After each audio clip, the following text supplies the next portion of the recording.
lá, pessoal. Dentro dessa temporada 10, o tema desse mês é inovação.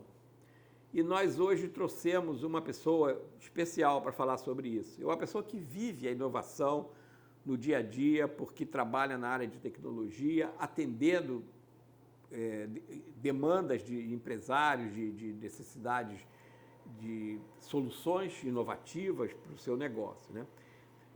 Nós vamos falar hoje sobre inovação e tudo que está acontecendo hoje nesse mundo da tecnologia e que pode vir a beneficiar as empresas de pequeno porte, também qualquer tipo de empresa, mas principalmente as empresas de pequeno porte, terem acesso a essas tecnologias e a essas formas de tornar o negócio mais competitivo através da inovação. Eu estou com vocês, trazendo para vocês hoje o Álvaro Cisneros, que é CEO da Seven Consulting e também é vice-presidente da ACESP, Associação das Empresas de Software, né? E também ele é vice-presidente do Conselho de Tecnologia, de Ciência e Tecnologia de Niterói, tá bom? Álvaro, muito obrigado por ter aceito o nosso convite. É um prazer estar aqui, parabéns pelo sucesso do One, né? Esses anos todos falando de inovação para os empresários, acho que é um propósito muito bacana, né? E eu te acompanho há muitos anos já, na sua trajetória, muito bom e inspirador, né? Ver uma pessoa com a sua experiência se preocupando em disseminar esse conhecimento, em compartilhar a sua história e trazendo pessoas que possam agregar para os empresários, principalmente, né, conteúdos relevantes como esse, né? Falando de inovação, acho que tem uma premissa importante, né, que muitas pessoas confundem inovação com invenção, né? Então, inovação, conceitualmente, acho que é tudo aquilo que você traz como uma boa prática, mesmo que já esteja estabelecido no mercado, para o seu contexto, né? Então, se você tem um problema na sua empresa ou tem uma boa ideia lá fora e você não implementou essa ideia e aquilo vai te trazer resultado, aquilo para você, para o seu contexto, é inovação, né? E na história do mundo existem muitas inovações que surgem, e aí, às vezes até invenções, em que a sociedade ela não está pronta para receber aquela inovação. Eu vou dar um exemplo dela aqui, na minha visão, né? Fazendo uma reflexão sobre essas tecnologias que aí estão, né? Então, você pega, por exemplo, o Thomas Edison, né? Thomas Edison, ele não é o criador único da lâmpada, né? Antes dele vieram outros precursores que, no seu tempo, não havia um ambiente tecnológico, financeiro ou mesmo a percepção da sociedade para aquela invenção acontecer, né? Então, os grandes inventores, eles devem muito aos seus precursores, né, a fama da sua própria invenção. Foi interessante você tocar nesse ponto, porque, voltando ainda mais atrás, Leonardo da Vinci, o Leonardo da Vinci, ele era um gênio, né? Ele era pintor, ele era escritor, ele era físico, e ele inventou uma série de coisas que na época não tinha o menor sentido, aquilo não ia conseguir. Ele tem projetos, por exemplo, de paraquedas, quando você não tinha nem avião. Verdade. Então ele criou um projeto de um paraquedas, ele tinha projeto de submarino, ele tinha projeto de bicicleta. Então o Leonardo da Vinci, o que você falou é importante, porque às vezes você pensa em alguma coisa, mas você não tem ou os insumos suficientes, ou você não tem ainda, vamos dizer assim, mercado para aquilo. Não existe condições de você implantar aquilo no mercado. E o mercado significa as pessoas estarem abertas àquela inovação, né? Os insumos, os recursos, eles são tão importantes quanto. Às vezes você tem a mentalidade aberta para aquela inovação, mas você não tem os recursos, né? Ou às vezes você tem os recursos e não tem a mentalidade aberta. É a conjunção desses dois fatores que faz com que uma inovação se torne uma invenção se torne uma inovação e se propague pela sociedade, né? Então, bom exemplo do Da Vinci, que é uma pessoa que eu sou fã, né? Dos dados de 1500 e pouco, imagino eu. Por aí. 1490, por aí. Coisa. Ele já tem um protótipo de um helicóptero a manivela, alguma coisa assim, que certamente não deu certo. Então, o Da Vinci é um exemplo bom dessa do inventor. Do inventor que não tem os recursos e as pessoas, a sociedade não tem a época adequada para... E certamente ele foi inspiração para muitas dessas invenções que depois surgiram. A bicicleta depois apareceu, o paraquedas, oportuno, né? Com os recursos adequados. Exatamente. Bom, agora voltando... Deixa eu só fazer uma interrupção. Isso pode ser, por exemplo, usado para a gente falar o seguinte: existem hoje tecnologias que não estão diretamente, vamos dizer assim, prontas para o negociante, de uma forma geral, o empresário de um negócio de pequeno ou médio porte. Mas, naturalmente, que vai acontecer um avanço e ela vai se tornar uma coisa viável. Perfeito. Eu vou responder a sua pergunta, a sua reflexão, dando um passinho atrás, tá? Então, primeiro vamos dar sem ser uma opinião pessoal e sim uma opinião dos técnicos, né? Existem 3 institutos que norteiam as tendências de inovação no mundo, né? É o IDC, o Gartner e o Forrester, tá? Esses 3 institutos, geralmente, eles falam mais ou menos as mesmas coisas sobre que tecnologias ou que tendências tecnológicas vão imperar naquele ano próximo. Em 2022, se a gente olhar no retrovisor, não estamos falando do ano passado, né? Era o metaverso e as NFTs, né? NFT, acho que vale a pena conceituar rapidamente para o espectador seu, são vamos chamar os criptoarts, os certificados digitais de produtos digitais. Então, não é nada físico, você cria uma obra digital e vende aquilo, comercializa aquilo digitalmente, né? Você quer liberar um acesso a um conteúdo, né, digital, aquilo ali pode se tornar um certificado, você comercializar aquilo, né?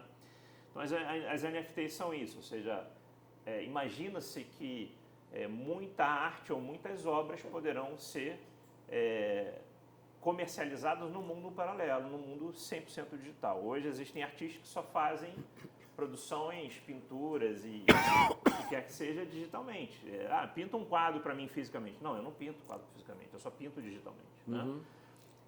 Essas são as NFTs, né? Então, as NFTs, como eu falei, elas são certificados digitais para construções humanas, né? Você comercializar digitalmente obras digitais, vamos dizer assim. E no ano passado também vinha o metaverso, né? O metaverso, para quem não conhece, tentando conceituar rapidamente, é uma forma de você conectar o mundo físico ao digital como se aquilo fosse uma coisa só, né? Então, na Feira do Empreendedor, eu entrevistei um empresário que estava fazendo uma demonstração do metaverso. Então, você vê, por exemplo, a aplicação prática disso. Você experimentar uma roupa ou um sapato virtualmente, né? Perfeito. Um óculos virtualmente. Imagina-se que o vestuário, como você tem que experimentar, ele nunca seria vendável digitalmente. Lá em 2000, 2005, assim, era uma teoria, né? Que a roupa nunca seria vendida por e-commerce. Porque você teria que experimentar. Você teria que experimentar. Independente do metaverso ou da capacidade de experimentação, isso deixou de ser verdade. Hoje se vendem roupas, sapatos, né? Digitalmente, tem empresas que só fazem venda por e-commerce, né? Mas o metaverso traz uma instrumentalização, né, de você mixar ou misturar essas realidades virtuais e reais, né?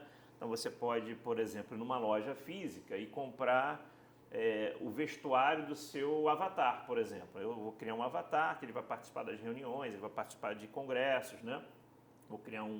Vai ter um bonezinho, vai ter uma camiseta branca e vai ter uma calça jeans, né? E um tênis moderninho. Eu vou naquela loja, posso comprar fisicamente naquela loja um tênis virtual, né? E posso na loja virtual comprar um tênis físico, real, né? Então essa mistura, né, de ambientes é uma tendência que foi colocada por esses institutos que eu citei como sendo a grande tendência de 2022. Isso aconteceu? Não aconteceu de fato. Isso deixou de acontecer? Também não, né? Mas é uma onda, é aquela onda que ela demora a vir e até ela virar ressaca, ela vai levar um pouco mais de tempo. Ou seja, aí eu faço uma conexão com aquele papo que a gente estava tendo, Sérgio, do nível de prontidão da sociedade e dos recursos. Sim. Né? Porque esse mundo virtual, ele traz conceitos como realidade virtual, realidade aumentada, que é a forma de você ver aqui, por exemplo, no nosso ambiente, uma figura de um monstro na parede, por exemplo, participando da nossa conversa aqui, né? Ou mesmo o Bill Gates aqui virtualmente. Seria uma forma de ter uma realidade virtual, né? Uhum. Isso seria o que antigamente era a holografia, né? Você criar um... É isso. A holografia está dentro da realidade virtual. É um dos aspectos dele, né? Mas você imagina, por exemplo, que para que isso aconteça, você tem algumas possibilidades de você fazer realidade aumentada ou realidade virtual sem uso de novos dispositivos, mas a maioria das vezes você precisa de dispositivos novos. Então você cria uma variável nova de barreira de entrada, que são os gadgets. As dependências dessa infraestrutura. E também de gente que conheça isso. De gente que conheça, da capacidade de você adquirir aquilo a um preço, né, que a sociedade possa comprar. Então, um exemplo prático, por exemplo, muitas pessoas sentem náuseas quando estão diante de óculos de realidade aumentada, né? Pô, é bacana pra caramba, se você já viveu essa experiência, pô, você tá aqui no meio de nós, um ente que não está aqui fisicamente. Pô, bacana. Só que aquilo causa náusea nas pessoas em 80%. Como antigamente usava, quando você ia para um cinema 3D, usava o óculos, tinha muita gente que passava mal. Sim. Que não gostava do cinema 3D. Hoje em dia você consegue ter... Já normalizou isso, né? Melhorou a tecnologia. Você pode até não gostar, então você tem outro Sim. cinema ali que não tem o 3D, né? Mas é exatamente esse aspecto. Ou seja, algumas tecnologias, elas têm um pouco mais de dificuldade de serem implementadas. Será que a nossa sociedade está pronta para receber o metaverso? Eu diria que ela está desejosa, mas estar pronta, eu não acredito. E aí, lembra dos recursos, dos insumos que a gente falou, são os gadgets, né? Uhum. Lembra da sociedade estar pronta para receber? É a náusea, né? Então, são barreiras que precisam ser transpostas para que essa tecnologia ou inovação, de fato, eu vejo muito isso, quer dizer, se você olhar para trás, assim, uns 10 anos, eu não sei há quanto tempo a gente tem telefonia celular, assim, telefonia celular a nível popular, né? Quer dizer, todo mundo ter. Mas tem, vamos dizer, 10, 15 anos por aí. Sim, na prática, sim. Na prática, sim. Era muito difícil você imaginar que as pessoas iam ter esse tipo de necessidade. E hoje em dia você vê, o telefone celular virou quase que uma parte do corpo da pessoa, né? Se ela esquece o celular em algum lugar, ela fica maluca, porque ela tem que falar, ela tem que ver mensagem e tal.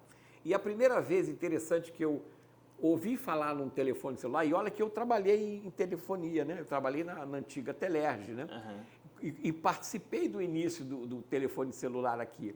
Eu tenho uma filha que mora na Alemanha, e há muitos anos atrás ela me ligou, falei, oi pai, tudo bem? Eu falei, onde é que você está? Estou num trem. Eu falei, como que você está num trem falando no telefone? Assim, não, aqui no trem tem um telefone, tem um orelhão. Ela falou, orelhão. Eu falei, como? Dentro do trem tem um orelhão? Aí eu fiquei imaginando como é que esse orelhão...